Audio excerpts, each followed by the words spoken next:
Magandang gabi, saan man kayo naroon sa panig ng mundo. Kami po ay sumasaimpapawid sa inyo via the facilities of PLDT on a remote live broadcast emanating from our convention center in Apalit, Pampanga, Philippines. Tayo po ay mapapanood sa buong Pilipinas sa pamamagitan ng facilities ng SBN 21 at ng internet sa iba't ibang panig ng daigdig. Meron po tayong live webcast ngayong gabi, mga kababayan. Salamat una sa Panginoon Diyos sa pagkakataong ito.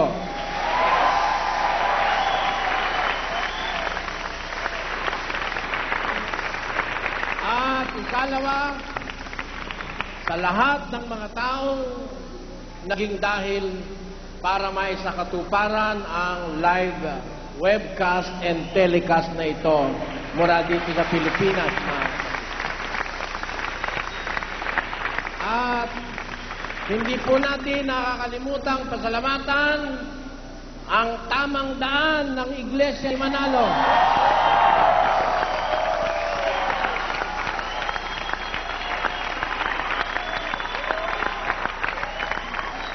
Salamat kay Kapularan.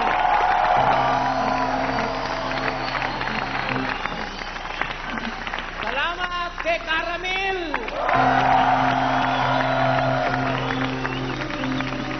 Salamat kay Kapol.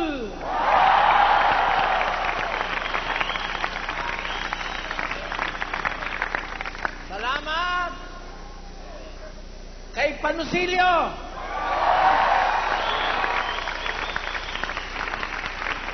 Kayo ang itinuturing naming most effective campaign manager ng Ang Dating Daan.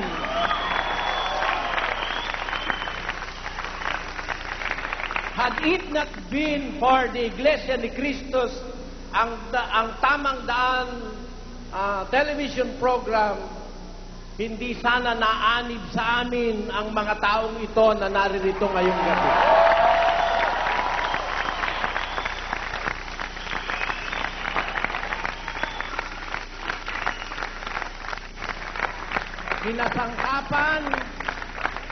Hinasangkapan ang katangahan.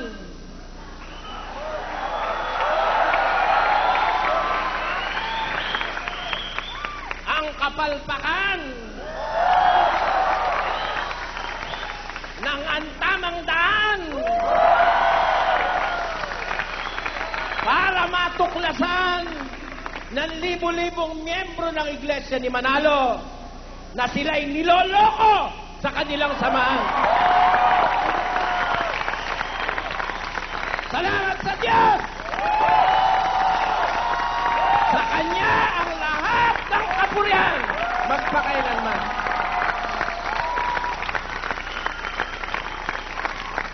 At naniniwala ako, hindi pa ito ang katapusan dahil hindi pa nagra-rapture!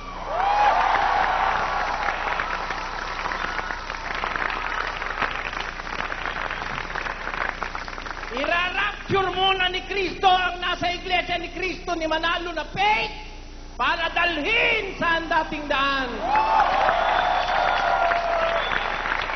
Bago dumating ang talagang rapture. Salamat sa mga pamunuan ng Iglesia ni Manalo sa kapalpakan ninyo na diskubre ni Cesar, kapatid na Cesar Adamos, na siya pala ay niloloko sa iglesia niya. Kaya siya ay dali-dali lumipan dito. Andiyan ka ba, kapatid na Cesar? Andiyan ka ba, kapatid na Cesar? Ayun.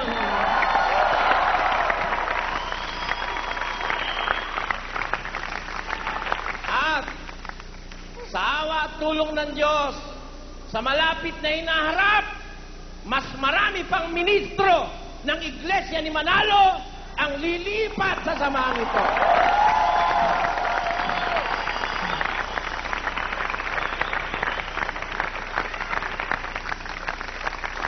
Mga kababayan, welcome po. Welcome sa dating daan. Medyo umiinit na ako eh. Babayaan mo muna bumababa ang tensyon. Mga kapatid, hindi maaalala ko kasi ang panlalait ng Iglesia ni Manalo sa akin. Ang panggigipit, ang pandidimanda sa akin ng mga false accusations, thereby giving that impression in my heart, and this is my own personal opinion, that the Iglesia ni Manalo is making the court a plaything of their caprices and ambition to downgrade and to destroy Soriano and his followers. Ting maaalala ko yung mga panggigipit sa atin na tayo nilusob dito ng NBI alas 3 ng madaling araw, na hanggang ngayon hindi pa ipinaliliwanag ng Iglesia ni Manalong direktor ng NBI kung bakit nila ginawa sa atin yung ganon. In spite of 2 release orders of the court, there was still a host of NBI and Iglesia ni Cristo members who came to this place and tried to invade the sanctity and the privacy of this religious compound. In spite of all these efforts of the Iglesia ni Cristo, in spite of all the hardships that were experienced by me and our members and our ministers, in spite of all the persecutions that happened in the past year, beginning on June 2001 up to now, this is the fruit of their effort to destroy us. And this we regard as success for the work of God in the Philippines. Maraming salamat. Maraming salamat sa Diyos na hukom na humahatol na matwid. Salamat sa Diyos at hindi ako nakuha ng mga NBI. Baka patay na ako ngayon kung ako'y nakuha ng mga NBI kasama ang maraming mga iglesia ni Manalo. Salamat sa Diyos, bagaman merong kabi-kabilang demanda, hindi pa rin nila ako nahuhuli ng buhay dahil hindi ako pahuhuli ng buhay sa mga iglesia ni Manalo.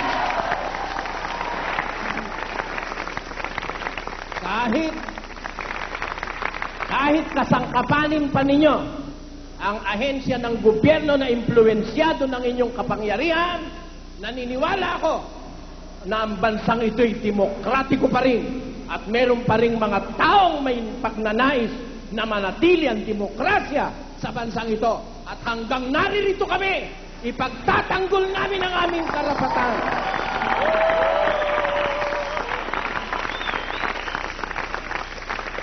Hindi kami rebelde, mga kababayan.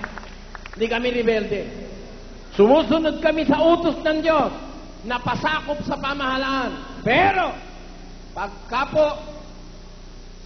ang aming karanasan ng pag-uusapan, alam na namin ang gagawin namin sa 2004 election. Alam na namin ang gagawin namin. Pipilitin namin mawala sa pwesto ang mga opisyal ng gobyerno na dinidiktahan ng Iglesia ni Manalo sa Pilipinas.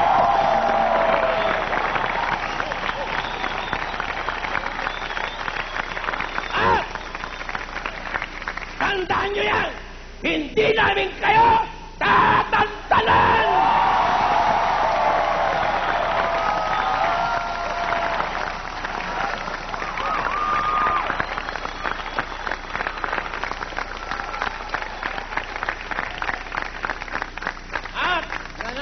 Kami, tutulungan kami ng Diyos kahit gaano kami kaliit dahil ang Diyos ang may kapangyarihan na sumuheto ng destiny o ng kapalaran ng isang bansa gaya ng bansang Pilipinas. And that we believe with all our heart. Alam nyo, salamat. Hindi ganito kaaktibo ang mga iglesia ni Cristo sa pakikinig sa dating daan